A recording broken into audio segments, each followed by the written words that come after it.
സുഡിയോ ബോയ്ക്കോട്ടിനെ തുടർന്ന് നടക്കുന്ന ഒരു കോൺട്രവേഴ്സി. ഞാനൊരു വീഡിയോ കാണാനിടയായി, അതാണ് എൻ്റെ വിഷയം. അതിന് മുമ്പ് ഒരു കാര്യം പറയാമെന്ന് വിചാരിച്ചു. പലരും ചോദിച്ചിരുന്നു എന്താണ് സുഡിയോ ബോയ്ക്കോട്ടിനെ പറ്റിയിട്ടുള്ള നിങ്ങളുടെ അഭിപ്രായം എന്താണ്. എനിക്ക് ഒറ്റ അഭിപ്രായമേ ഉള്ളൂ, ദാറ്റ് ബോയ്ക്കോട്ട് ഈസ് അൺനെസസറി ആണ് എന്നുള്ളതാണ്. കാരണം ടാറ്റ ഉൽപ്പന്നങ്ങൾ എന്താണെന്നും ഉള്ളത് കൃത്യമായി മനസ്സിലായവരാരും അതിനെതിരെ അങ്ങനെ ഒരു സ്റ്റേറ്റ്മെന്റ് നടത്തത്തില്ല. ഇനി സച്ച് ഇൻ കേസ് ജമാഅത്ത് ഇസ്ലാമിക്ക് അങ്ങനെ ഒരു തീരുമാനമുണ്ടെങ്കിൽ തന്നെ അവർ പറയുന്നതിന് അവരുടേതായ ന്യായമുണ്ട്. മാത്രമല്ല അവരത് പറയുന്നത് അവരുടെ സമുദായത്തിലുള്ള ആൾക്കാരോടാണ്. അവർക്ക് വേണമെങ്കിൽ കേൾക്കാം, കേൾക്കാതിരിക്കും. It's depends on them. ഹലാലായ ഭക്ഷണം കഴിക്കണം എന്ന് അവർ പറയുന്നു. നിങ്ങൾക്ക് വേണമെങ്കിൽ ഹലാലായത് കഴിക്കൂ, വേണ്ടാത്തൊരു ഹലാലല്ലാത്തത് കഴിക്കൂ. നമ്മൾ പോകുന്ന യാത്രമധ്യകളിൽ പല യാത്രകളിൽ നമ്മൾ വഴിവക്കിൽ നിൽക്കുന്ന ഫുഡ് കാണിച്ച് കഴിക്കുന്നു. ആ അമ്മയുടെയോ അല്ലെങ്കിൽ അത് ഉണ്ടാക്കുന്ന ആളുടെയോ മതമോ ജാതിയോ നോക്കിയിട്ടാണോ നമ്മൾ പലഹാരം വാങ്ങിച്ചത് കഴിക്കുന്നത് അല്ലെങ്കിൽ ചായ വാങ്ങിച്ചു കുടിക്കുന്നത്? ഒന്നുമല്ല. അപ്പം അങ്ങനെ ഒരു അവസ്ഥ, ഒരു വേർതിരിവിൻ്റെ അവസ്ഥയിലൊന്നും ഇപ്പം നമ്മുടെ നാടില്ല. ഇനിയിപ്പോൾ ഇങ്ങനെ പറഞ്ഞാൽ പോലും ആരും മൈൻഡ് ചെയ്യാനും പോകുന്നില്ല. ബട്ട് അത് വേണ്ടിയിരുന്നില്ല എന്നുള്ള അഭിപ്രായക്കാരിയാണ് മൈസെൽഫ്. അതിന് റീസൺ എന്താണെന്ന് പറഞ്ഞു കഴിഞ്ഞാൽ, ഈ പറയുന്ന സ്റ്റുഡിയോ ഓണേഴ്സിനെ മാത്രമല്ല നിങ്ങൾ ബോയ്ക്കോട്ട് ചെയ്യേണ്ടി വരിക ഇന്ത്യയെ തന്നെയായിരിക്കും. കാരണം ഇന്ത്യ സപ്പോർട്ട് ചെയ്യുന്നുണ്ട് ഇസ്രായേലിനെ. ഇന്ത്യ ഏറ്റവും കൂടുതൽ സപ്പോർട്ട് ചെയ്യുന്നത് ഇസ്രായേലിനെയാണ്. ലോകരാജ്യങ്ങൾ ഒന്നടങ്കം അപലപനീയമായ കാര്യങ്ങൾ പറയുമ്പോഴും ഇന്ത്യക്ക് പക്ഷെ അത് ഒരു വിഷമമുള്ള കാര്യമായിട്ട് തോന്നുന്നില്ല. സ്ത്രീകൾക്കും കുട്ടികൾക്കും എതിരെയുള്ള ആക്രമണവും അഴിച്ചുവിടപ്പെട്ട ഒരു പ്രത്യേക സാഹചര്യത്തിൽ വന്ന രാഷ്ട്രീയത്തിൽ നിൽക്കുന്നവർക്ക് അതിനെ യോജിക്കാൻ പറ്റും. അതിപ്പോൾ ആരാണെന്നൊന്നും ഞാൻ പറയണ്ടല്ലോ, വ്യക്തമാക്കേണ്ട കാര്യമില്ലല്ലോ. സ്ത്രീകളെയും കുഞ്ഞുങ്ങളെയും പരിഗണിക്കുക എന്നുള്ളത് ഒരു യുദ്ധനീതിയാണ്. ആ യുദ്ധനീതി മറന്നുപോയവർക്ക് ഇത്തരത്തിലുള്ളവരെ പ്രൊട്ടക്ട് ചെയ്യാനും സപ്പോർട്ട് ചെയ്യാനും തോന്നും. ടാറ്റ അങ്ങനെ ഒരാളാണോ എന്ന് എനിക്കറിയില്ല. അത് അവരുടെ ബിസിനസ് ഇതായിരിക്കാനാണ് സാധ്യത. പക്ഷേ എനിവേ ഇവിടുന്ന് അങ്ങനെ ഒരു തീരുമാനം വന്നിട്ടുണ്ടെങ്കിൽ അത് അവരുടെ പേഴ്സണൽ ചോയ്സ് തന്നെയാണ്. അവരുടെ കമ്മ്യൂണിറ്റിയിലുള്ളവരോട് അവർ പറഞ്ഞൊരു കാര്യമാണ്. അതിന് ബാക്കിയുള്ളവർക്ക് കടിക്കണത് എന്താണെന്ന് അറിയത്തില്ല. അപ്പോൾ നമുക്ക് ഈ ഒരു ചാനല്, ഇത് ആൻറ്റി സംഗീസുണ്ട്, ഷക്കീന എന്ന് പറയും. ഷക്കീന എന്നാണ് എന്തരാണെന്തോ ഒരു വല്ലാത്ത ജാതി പേര് വിട്ടുകൊണ്ട് ഒരു ചാനലുണ്ട്. അവന്മാരെല്ലാം തന്നെ ക്രിസംഗികൾ കയറി ഇരുന്നുകൊണ്ട് അങ്ങ് വായ്ത്താളം അടിക്കുന്ന ഒരു ചാനൽ. അപ്പൊ അതൊന്ന് കേൾക്കാം. ഇവിടുത്തെ ബഹുഭൂരിപക്ഷം വരുന്ന ക്രൈസ്തവരും ഹിന്ദുക്കളുമായിട്ടുള്ള ഈ നാട്ടിലെ മനുഷ്യർ ഇവർ ചിന്തിക്കുന്നത് പോലെ ചിന്തിച്ചാലോ? ഈ ദേശീയ സ്വഭാവമുള്ള രാജ്യത്തോട് പ്രതിബദ്ധതയുള്ള ടാറ്റ പോലെയുള്ള ഒരു സംവിധാനത്തെ ബഹിഷ്കരിക്കാൻ നിങ്ങൾ ആഹ്വാനം ചെയ്താൽ നാളെ ഞങ്ങൾ നിങ്ങളുടെ സംവിധാനങ്ങളെ ബഹിഷ്കരിക്കാൻ ആഹ്വാനം ചെയ്തു തുടങ്ങിയാൽ എന്ത് സംഭവിക്കും? എന്താണ് ഇവിടെ സംഭവിക്കുക? ഇവിടെ മുസ്ലിം സമുദായം മാത്രം മുസ്ലിങ്ങളുടെ കടകളിൽ നിന്ന് സാധനം മേടിച്ചാൽ മതിയോ? ചോദ്യമാണ്. ഞാൻ അതിനോട് ചേർത്ത് വെച്ചിട്ട് ഒരു കാര്യം പറയാം. ഇത് ഇവിടെ രാഷ്ട്രീയ സിമ്പിൾ അല്ലേ സാറേ? നിങ്ങൾ അങ്ങനെ തീരുമാനിക്കുമ്പോൾ അവരും തീരുമാനിക്കും. നിങ്ങൾക്കും അങ്ങനെ തീരുമാനിക്കാനുള്ള അധികാരമുണ്ട്. നിങ്ങൾ തീരുമാനിച്ചു. അതിനുള്ള ക്രൈം അവർ ചെയ്തിട്ടുണ്ടെങ്കിൽ അങ്ങനെ തീരുമാനിക്കുന്നത് തെറ്റൊന്നുമില്ല. അവർ സൂചിപ്പിക്കുന്ന ഒരു വലിയ ക്രൈം ഉണ്ടല്ലോ, അതിനെപ്പറ്റി തന്റെ വായ്ത്താളം അതെന്താ തന്റെ അണ്ണാക്കിലപ്പ പിരിവെട്ടിയോ? തനിക്ക് എന്താ അപ്പ പറയാൻ തോന്നിയിട്ടില്ലേ? വെള്ളനേറ്റി ഇരുന്നോണ്ട് അങ്ങ് തകർക്കുകയാണ്. സംവിധാനങ്ങൾ വളരെ അന്ധമായി ഇത്തരം രാജ്യവിരുദ്ധ പ്രവണതകളെ പ്രോത്സാഹിപ്പിക്കുന്നത് അങ്ങേയറ്റം ഖേദകരമാണ്. Very super. രാജ്യവിരുദ്ധ പ്രവർത്തനങ്ങളിൽ ഏർപ്പെടുന്നതിൽ മുൻപന്തിയിൽ നിൽക്കുന്ന നിങ്ങൾ തന്നെയാണ്. അത് എന്തുകൊണ്ടാണെന്ന് പറഞ്ഞു കഴിഞ്ഞാൽ, ഒരു വിഭാഗം മനുഷ്യരെ മതത്തിൽ നിന്ന് മാറ്റി നിങ്ങളുടെ മതത്തിലേക്ക് ചേർക്കാൻ വേണ്ടി രാജ്യത്തെ പൗരന്മാർക്ക് കഞ്ചാവ് കൊടുത്ത് അതിലേക്ക് ആകർഷിക്കുന്നു എന്ന ഒരു സംഗതി നിങ്ങളുടെ തലയിൽ ആളുകൾ പറഞ്ഞു കേൾപ്പിക്കുന്നുണ്ട്. അതിനെപ്പറ്റി താങ്കളുടെ അഭിപ്രായം എന്ന് പറയാമോ? ഇനി ഞാൻ കേട്ടതാണ്, മിസോറാം തുടങ്ങിയ സംസ്ഥാനങ്ങളിലൊക്കെ തന്നെ 90% വരുന്ന നിങ്ങളുടെ ആൾക്കാർ നിർബന്ധമായും മറ്റുള്ളവരെ മതത്തിലേക്ക് ചേർക്കുന്ന രീതിയുണ്ട്. ശരിയാണ്, ഉച്ചനീചത്വങ്ങൾ ഉണ്ട് തന്നെയാണ്. ഉച്ചനീചത്വങ്ങൾ ഇല്ലാതാക്കുകയാണ് ചെയ്യേണ്ടത്. ഒരു സാമൂഹിക നിരീക്ഷകനായ താങ്കൾക്ക് അത് മനസ്സിലാവുന്നില്ലേ? അത് രാജ്യദ്രോഹമെന്ന് മാത്രമല്ല മാനവിക വിരുദ്ധതയുമാണ്. അതായത് ഒരു അഴുക്ക ഷെഡ്ഡി ഇട്ടിട്ട് നടക്കുന്നവൻ്റെ അടുത്ത് ആ ഷെഡ്ഡി ഊരി കളഞ്ഞിട്ട് വേറൊരു അഴുക്ക ഷെഡ്ഡി എടുത്തിട്ടോ എന്ന് പറയുന്നത് പോലെയാണ് മറ്റൊരു മതം സ്വീകരിക്കാൻ പറയുന്നത്. ഒരു മതം വേണ്ടാന്ന് വെച്ചാൽ അവൻ പിന്നെ മനുഷ്യനാണ്. അവൻ പിന്നെ വേറൊരു മതത്തിൽ പോകുന്നത് അത് സത്യം പറഞ്ഞാൽ സെയിം വേവാണ്. അങ്ങനെയാണ് എനിക്ക് മനസ്സിലായിട്ടുള്ളത്. നിങ്ങൾ ഒരു സമൂഹത്തിന്റെ ഉന്നതി അല്ലെങ്കിൽ ആ ഒരു സാമൂഹിക പരിഷ്കർത്താവ് എന്ന നിലയിൽ നിങ്ങൾ ചെയ്യേണ്ടത് എന്താണ്? മെജോറിറ്റി ഇപ്പം പറയാമല്ലോ, മെയിൻ ആയിട്ടുള്ള ഹിന്ദു കമ്മ്യൂണിറ്റിയിൽ നിന്നുള്ള യുക്തിവാദികളായിരുന്നാലും ശരി തന്നെ, ഇസ്ലാം കമ്മ്യൂണിറ്റിയിൽ നിന്നുള്ള യുക്തിവാദികളായിരുന്നാലും ശരി, അവർ മെയിനായിട്ട് ടാർഗറ്റ് ചെയ്യുന്നതെന്ന് പറഞ്ഞാൽ ഇവിടെയുള്ള ഉച്ചനീചത്തെ ഇല്ലാതാക്കാനാണ്. നിങ്ങൾ എന്താണെന്ന് അറിയാമോ? കലക്ക വെള്ളത്തിൽ മീൻ പിടിക്കുകയാണ് ചെയ്യുന്നത്. വെള്ളം കലങ്ങി നല്ലപോലെ കിടക്കണമെങ്കിൽ അതിനകത്തിറങ്ങി മീൻ പിടിക്കാനാണ് നിങ്ങൾ പിടിച്ചിട്ടുള്ളത്. അല്ലാണ്ട് അത് തെളിയണമെന്നോ അത് നല്ല രീതിയിൽ മുൻപോട്ട് പോകണമെന്ന് നിങ്ങൾ ആഗ്രഹിക്കുന്നില്ല. അവരുടെ മതത്തിൽ അങ്ങനെ ഒരു പ്രശ്നമുണ്ടെങ്കിൽ ആ പ്രശ്നമാണ് പരിഹരിക്കാൻ ഇസ്ലാമിയർ മുന്നോട്ട് വയ്ക്കുന്ന ആശയം. സമത്വം വരട്ടെ എന്നാണ്. നിങ്ങൾക്കതല്ല. അവിടെ സമത്വമൊന്നുമില്ല. നിങ്ങളിങ്ങ് പോരെ, ഹാലിലിയോ സൂത്രം എന്ന് പറഞ്ഞുകൊണ്ടിരിക്കുന്ന ടീമുകളാണ് നിങ്ങൾ. ഇനി നിങ്ങളുടെ അടുത്ത് വന്ന് അവർക്ക് സ്വസ്ഥതയുണ്ടോ? ഇല്ല. അതിന്റെ തെളിവാണ് പൊയ്കയിൽ അപ്പച്ചൻ. പുള്ളി നിങ്ങളെ വിശ്വസിച്ച് അങ്ങോട്ട് വന്നിട്ട് അവസാനം ഈ ബൈബിൾ എടുത്തിട്ട് കത്തിക്കേണ്ട ഗതികേട് അങ്ങേർക്ക് വന്നു. എന്നിട്ട് ദൈവത്തിനെയും കുറ്റം പറയും. നോക്ക്, വെള്ള കണ്ണുള്ള വെളുത്തിരിക്കുന്ന ദൈവം നമ്മുടെ ദൈവം എങ്ങനെയാവും എന്നൊക്കെയാണ് പുള്ളി ചോദിച്ചത്. ആ ചോദ്യം ഇവിടെ ആപ്റ്റാണ്, കറക്റ്റാണ്. അല്ല, അതൊന്നും ഞാൻ പറയുന്നില്ല. ഒരു ഉദാഹരണം പറഞ്ഞാൽ, ഇവിടെ പണ്ടെന്നോ ബീഫുമായിട്ട് ബന്ധപ്പെട്ട് ബീഫ് ഫെസ്റ്റിവൽ സംഘടിപ്പിച്ചു. ബീഫ് ഫെസ്റ്റ് എന്തായിരുന്നു ഒരു കാരണം? അതായത് RSS അല്ലെങ്കിൽ BJP സംവിധാനങ്ങൾ പശു ഇറച്ചി കഴിക്കുന്നത് തെറ്റാണെന്ന് പറഞ്ഞു. പശു ഇറച്ചി കഴിക്കുന്നത് തെറ്റാണെന്ന് പറഞ്ഞു. അതുകൊണ്ട് ഇവിടെയുള്ള ഇടതുപക്ഷ ചിന്താഗതിയുള്ള വിഡ്ഢി കുഷ്മാണ്ഡങ്ങൾ എന്ന് വിളിക്കാവുന്ന കുറെ ആളുകൾ അതിൽ കുറെ ആളുകൾ എന്ത് ചെയ്തു? ബീഫ് ഫെസ്റ്റിവൽ സംഘടിപ്പിച്ചു. ഞാനത് ചോദിക്കട്ടെ, ഒരു ഹൈന്ദവ തീവ്ര സ്വഭാവമുള്ള ചില വിഭാഗങ്ങൾ ഒരു ഭക്ഷണം അത് കഴിക്കാൻ പാടില്ല, അത് കഴിക്കുന്നവരെ ഞങ്ങൾ ആക്രമിക്കും എന്ന് പറയുന്ന അതേ ശൈലി തന്നെയാണ് മറുവശത്ത് ഇവിടെ ഇസ്ലാമിക ആചാര അനുഷ്ഠാനങ്ങളിൽ രൂപപ്പെടുന്ന ഭക്ഷണമേ ഞങ്ങൾ കഴിക്കൂ, മറ്റുള്ളവരും അത് കഴിച്ചാൽ മതി എന്ന് പറയുന്നു. അതാണ് യഥാർത്ഥത്തിൽ ഹലാൽ എന്ന് പറയുന്ന സംവിധാനം. നിർത്ത് ഇതിനൊരു വിളക്കം തരണമെന്നുള്ളത് കൊണ്ട് തന്നെയാണ് ഈ വിഷയം ഞാൻ എടുത്തത്. അതായത് സംഘികളായിട്ടുള്ളവർ പറഞ്ഞു പശു ഇറച്ചി കഴിക്കുന്നവരെ കണ്ടവും കാണുന്നിടത്തിട്ട് വെട്ടിയും കുത്തിയും കൊല്ലും, തീ വെച്ച് കൊല്ലും എന്നൊക്കെ പറയുന്നുണ്ട്. നിനക്ക് ദേശീയതയൊക്കെ അറിയാം, ഭരണഘടന അറിയില്ലല്ലോ. മനുഷ്യന്റെ മൗലിക അവകാശങ്ങളിൽ പെടുന്നേണ്ട വസ്ത്രം, ആഹാരം, സഞ്ചാര സ്വാതന്ത്ര്യം, ഇതൊക്കെ മൗലികമായ അവകാശമാണ്. മൗലിക അവകാശ നിഷേധങ്ങളിൽ പെടുന്നതാണ് ഒരാളെ ആഹാരത്തിൽ നിന്ന് വിലക്കുന്നത്. പന്നി ഇറച്ചി കഴിക്കാൻ നിങ്ങൾ അവരുടെ നിർമ്മിച്ചവർക്ക് സൗകര്യമില്ലെന്ന് പറയും, അവർക്ക് ഇഷ്ടമുള്ളവർ കഴിക്കുകയുള്ളൂ. അതേപോലെ തന്നെയാണ് പശു ഇറച്ചി ഹിന്ദുക്കൾ കൊടുത്തിട്ട് കഴിക്കാൻ പറഞ്ഞാൽ സൗകര്യമില്ല എന്ന് പറയും. ഞാനൊക്കെ ബീഫ് തൊടാറില്ല.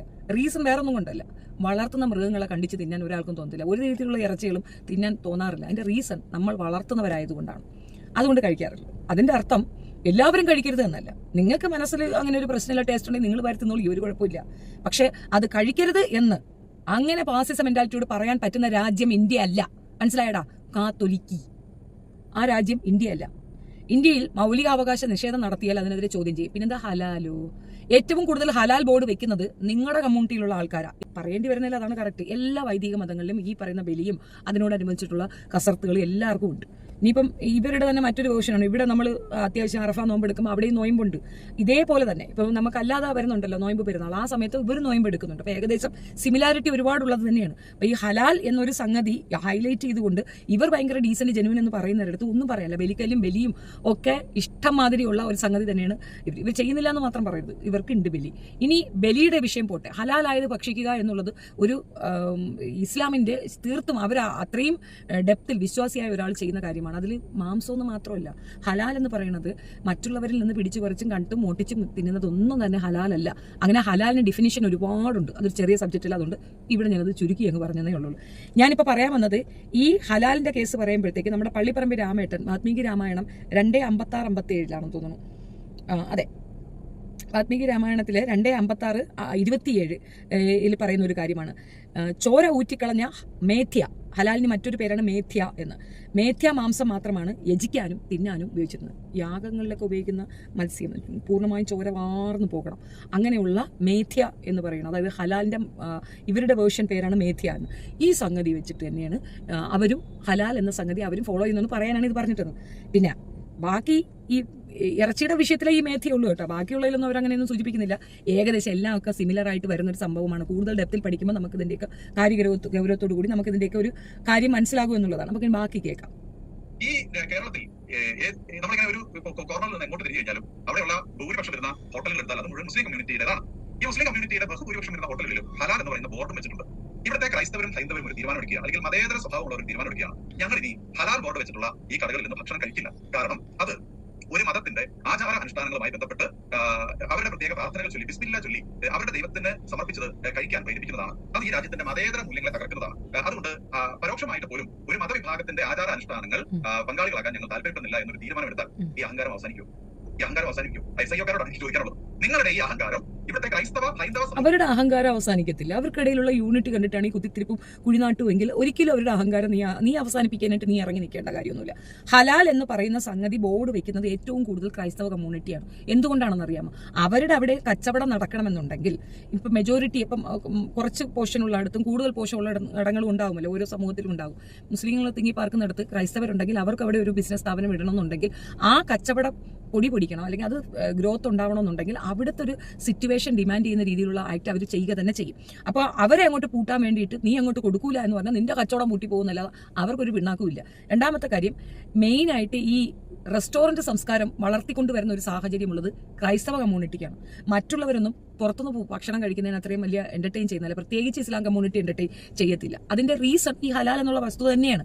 അവർക്ക് അത് കൃത്യമായിട്ട് വൃത്തിയിലാണോ ശുദ്ധിയിലുണ്ടോ അവരുടെ ആചാരപ്രകാരമാണോ എന്നുള്ള ഡൗട്ടുള്ളവരാരും പുറത്തുനിന്ന് ഭക്ഷണം കഴിക്കത്തില്ല. ഒരു വല്ലാത്ത സിറ്റുവേഷൻ ആണെങ്കിൽ മാത്രമേ ചിലർ വന്ന് കഴിക്കുള്ളൂ. മതപരമായ ആചാരങ്ങൾ അനുഷ്ഠിച്ച് ജീവിക്കുന്ന ഒരാളും അങ്ങനെ ചെയ്യത്തില്ല. അപ്പൊ അങ്ങനെയുള്ളവർക്ക് അട്രാക്ഷൻ കിട്ടാൻ വേണ്ടിയിട്ടാണ് ഈ ഹലാൽ എന്ന ബോർഡ് അവിടെ വെക്കുന്നത്. അവരുടെ മാർക്കറ്റിംഗ് തന്ത്രമാണ്. ഞാൻ ചോദിക്കട്ടെ, ഈ പതഞ്ജലി ഹലാൽ എന്ന് വെച്ചിരിക്കുന്ന എന്തിനാ? അവന് തലയ്ക്ക് സുഖമില്ലേ?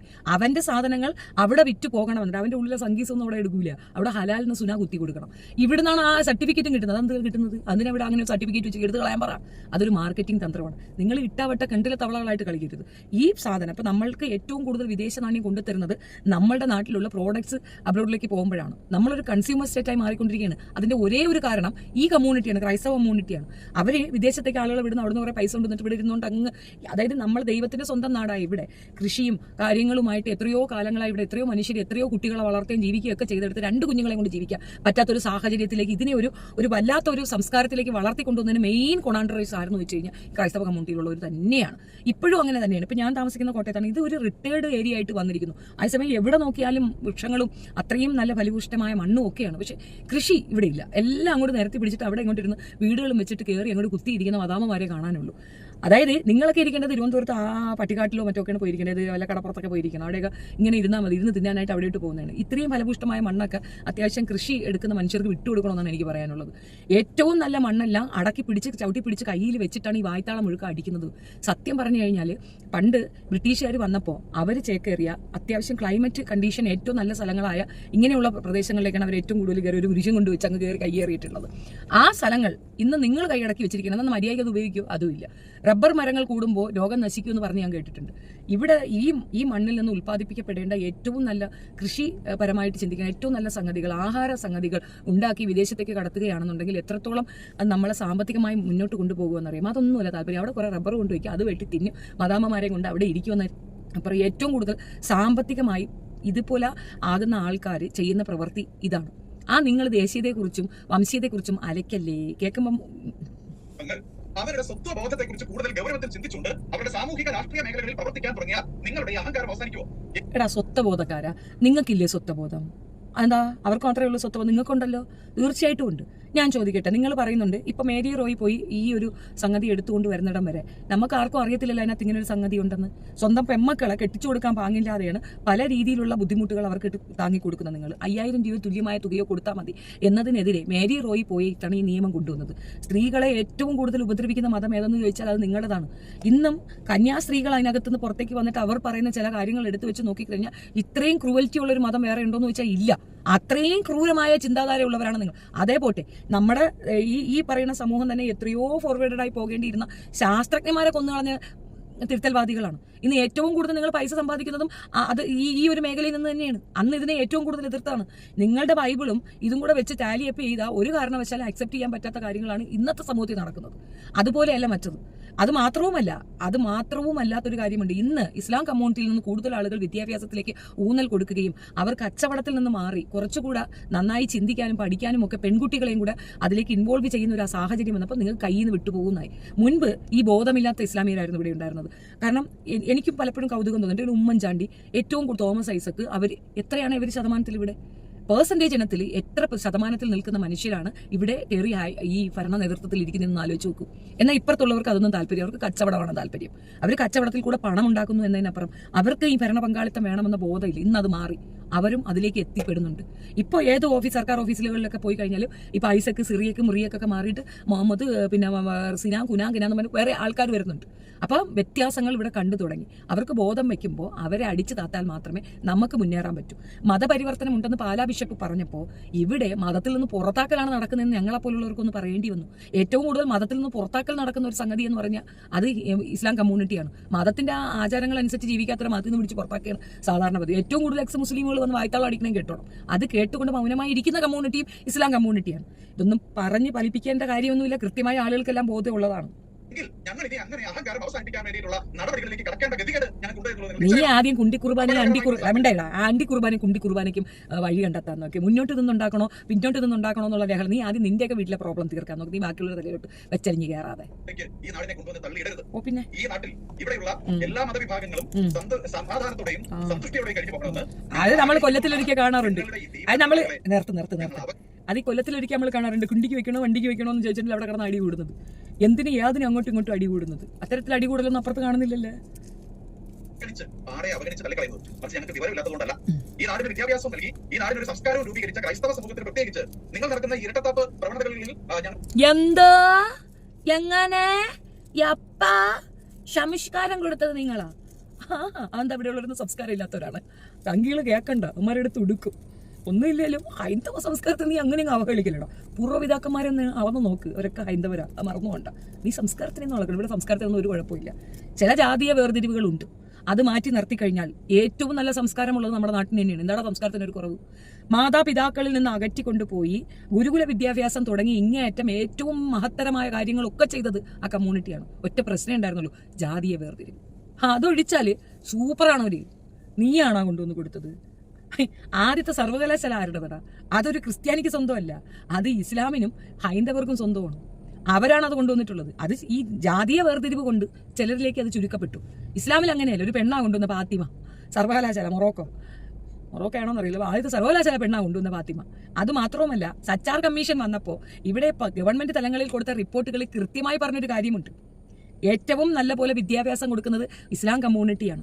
അവിടെ ഐച്ഛിക വിഷയങ്ങൾക്ക് കൂടെ ചേർത്തുകൊണ്ട് 2-3 ആളുകളെ നിയോഗിക്കുകയാണെങ്കിൽ അവിടെയുള്ള മനുഷ്യർക്ക് എങ്ങനെയായാലും ആ വിദ്യാഭ്യാസം കിട്ടും. കാരണം വിദ്യാഭ്യാസം നിർബന്ധമാക്കപ്പെട്ടിരിക്കുന്ന കമ്മ്യൂണിറ്റി ഇസ്ലാം കമ്മ്യൂണിറ്റി തന്നെയാണ്. പിന്നെ അവരുടെ ഭാഷയെ അവർ പഠിപ്പിക്കുന്നുള്ളൂ എന്നൊരു പ്രശ്നമേ ഉള്ളൂ. എവിടെയായിരുന്നു, ലോകത്ത് എവിടെയായിരുന്നാലും അവർ ഇത് പഠിച്ചേ മതിയാവുള്ളൂ, എഴുതാനും വായിക്കാനും പഠിച്ചേ മതിയാവുള്ളൂ. അവർ മറ്റ് രാജ്യങ്ങളിലായി പോകുന്നത് കൊണ്ടുള്ള പ്രശ്നമാണ്. അല്ലെങ്കിൽ ബേസിക്കലി അറബിക് വേർഡ് എഴുതാനും വായിക്കാനും പഠിക്കാൻ അറിയാത്ത ഒരു ഇസ്ലാമും ഉണ്ടാവത്തില്ല. മദ്രസയിൽ അവർ വിട്ടിരിക്കും 100%. അതുകൊണ്ട് വിദ്യാഭ്യാസം കൊണ്ടൊന്നും നീയൊക്കെയാണ് ഞൊളഞ്ഞുകൊണ്ട് പറയേണ്ടത്. അത് ശരിയാണ്, 80s ബ്രിട്ടീഷുകാർ കൊണ്ടുവന്നാൽ താണജാതിക്കാർക്ക് പഠനത്തിനുള്ള ഫെസിലിറ്റീസ് കിട്ടിയതെന്നുള്ളത് വസ്തുത, അത് നമ്മൾ തർക്കിക്കുന്നില്ല.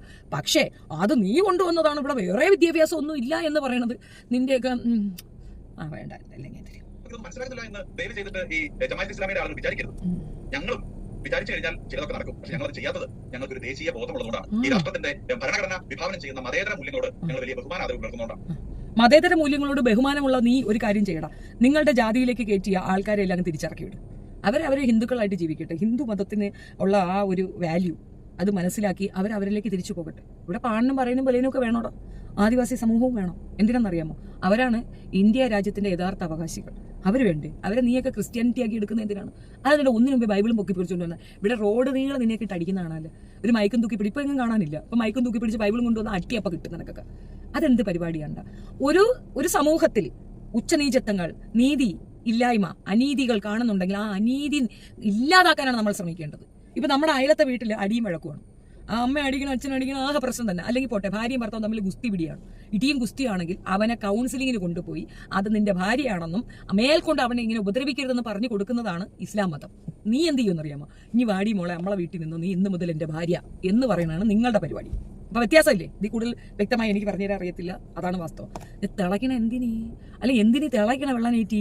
അന്നെ ഇവിടെ ആരെങ്കിലും വിളിച്ചേന് ദേശീയത ദേശീയത തുളുമ്പുന്നുണ്ടെങ്കിൽ ഇന്ത്യയിലുള്ള മുഴുവൻ ആൾക്കാരെയും, നിങ്ങൾ മതം മാറ്റിയ ആൾക്കാരെയും തിരിച്ചു ഗർഭാപ്പസ് ചെയ്യും.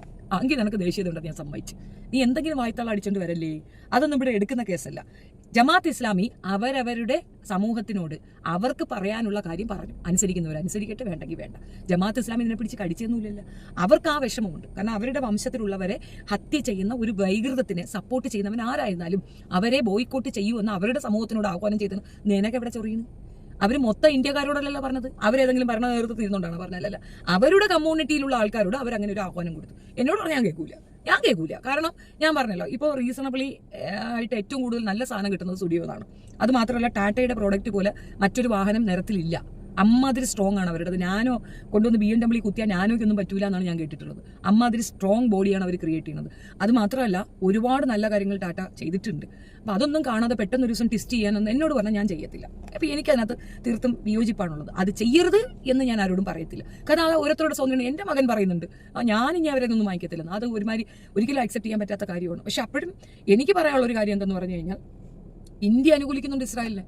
നമ്മൾ നിസ്സഹായരാണ്, അത് മനസ്സിലാക്കുക എന്നുള്ളതാണ്. അപ്പോൾ വംശീയത കണ്ടിട്ട് നമ്മൾ അങ്ങനെ നടന്ന് തുള്ളേണ്ട കാര്യമില്ല. അഥവാ അങ്ങനെ ആർക്കെങ്കിലും തുള്ളണമെന്നുണ്ടെങ്കിൽ തന്നെ അതിന് തുള്ളാൻ പ്രാപ്തരായിട്ടുള്ളവർ മൗനമായിരിക്കുകയാണ്. ഈ ഇത്രയധികം രാജ്യങ്ങളില്ലേ, അവരെല്ലാവരും കൂടെ ഒന്നിച്ച് വിചാരിച്ചാൽ തീരാവുന്ന പ്രശ്നമല്ലേ ഉള്ളൂ. പക്ഷേ എവിടെയും യുദ്ധമുണ്ടായാൽ മാത്രമേ മെഷീൻസ് വിറ്റുപോകുള്ളൂ. മെഷീനറി ഉണ്ടാക്കുന്ന എല്ലാ രാജ്യങ്ങളും യുദ്ധങ്ങളെ പ്രോത്സാഹിപ്പിക്കുകയേ ചെയ്യുള്ളൂ. അതിനകത്തുള്ള ടാക്ടിക്സ് മനസ്സിലാകാതെ അതിന് പോയി തലവെച്ച് കൊടുക്കുന്നതാണ് ഏറ്റവും വലിയ അപജയം എന്ന് ഞാൻ പറയും. 100 വർഷമാണ് ഒരു മനുഷ്യന്റെ ജീവിത സാഹചര്യം. ആ സമയങ്ങളിൽ ഏറ്റവും നല്ലത് ചെയ്യാൻ ശ്രമിക്കുന്നവൻ നല്ലവൻ. അല്ലാതെ ഇതുപോലെ അങ്ങോട്ടും ഇങ്ങോട്ടും കുത്തിയും അടിച്ചും പറമ്പിനടിയും കൂടി ഇല്ലാത്ത പ്രശ്നങ്ങൾ ക്രിയേറ്റ് ചെയ്ത് ബാക്കിയുള്ളവർ കൂടെ സ്വസ്ഥത ഇല്ലാതാക്കുന്നവൻ മണ്ടൻ എന്നുള്ളതാണ് എൻ്റെ ഒരു വാദം. ബാക്കി ഓരോരുത്തരുടെ ഇതുപോലെ ചിന്തിക്കട്ടെ. ഏതായാലും ഇയാളുടെ ഈ ഒരു ചാനൽ എന്ന് പറയുന്നത് അത് മിനി സംഘി വേർഷനാണ്. സംഘികളെ പറയുന്നതായി ഭാവിച്ചുകൊണ്ട് പൊട്ടത്തരെന്ന് പറഞ്ഞതിനെതിരെ ഞാൻ പറഞ്ഞു എന്നതിനപ്പുറം ഈ ഒരു വിഷയത്തിൽ എൻ്റെ ഒരു അഭിപ്രായമാണ് ഞാൻ പറഞ്ഞത്. ബോയ്ക്കോട്ട് ചെയ്യണോ വേണ്ടെന്നുള്ളത് ഓരോരുത്തരുടെ പേഴ്സണൽ ചോയ്സാണ്. അത് ഓരോരുത്തർക്ക് ഇഷ്ടം പോലെ ചെയ്യാം. വംശഹത്യയാണ് അവിടെ നടക്കുന്നുള്ളത് വസ്തുതയാണ്. കുട്ടികളെ വരെ ഉപദ്രവിക്കുന്നത്. ഇപ്പോൾ ഒരുപാട് കാര്യങ്ങളുണ്ട്. അപ്പം നമുക്ക് അതിനെപ്പറ്റിയൊന്നും എടുത്ത് വീഡിയോ ചെയ്യാനൊക്കത്തില്ല. കാരണം ബ്ലോക്ക് വരും.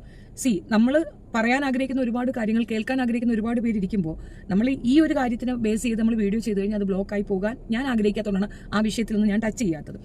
അല്ലാതെ ഇത് ഒരു കുത്തിത്തിരിപ്പുണ്ടാക്കി ഇതിപ്പോൾ വലിയൊരു ബൃഹത്തായ സംഗതിയാക്കി എടുക്കുന്നുണ്ടെങ്കിൽ അത് പുറപ്പെടുവിച്ചവർ എവിടെയാണോ എന്താണോ ഉദ്ദേശിച്ചത് അതിലേക്ക് എല്ലാവരും പോയി നിൽക്കുന്നു എന്നുള്ളതാണ് വസ്തുത. വേണ്ടെങ്കിൽ വേണ്ട മാറിപ്പോൾ നെസ്ലയെ നിരോധിച്ചു, നെസ്ലോയെ വേണ്ട എന്ന് പറഞ്ഞു. ഇതൊക്കെ വിദേശ രാജ്യത്ത് അവൈലബിൾ ആണ്.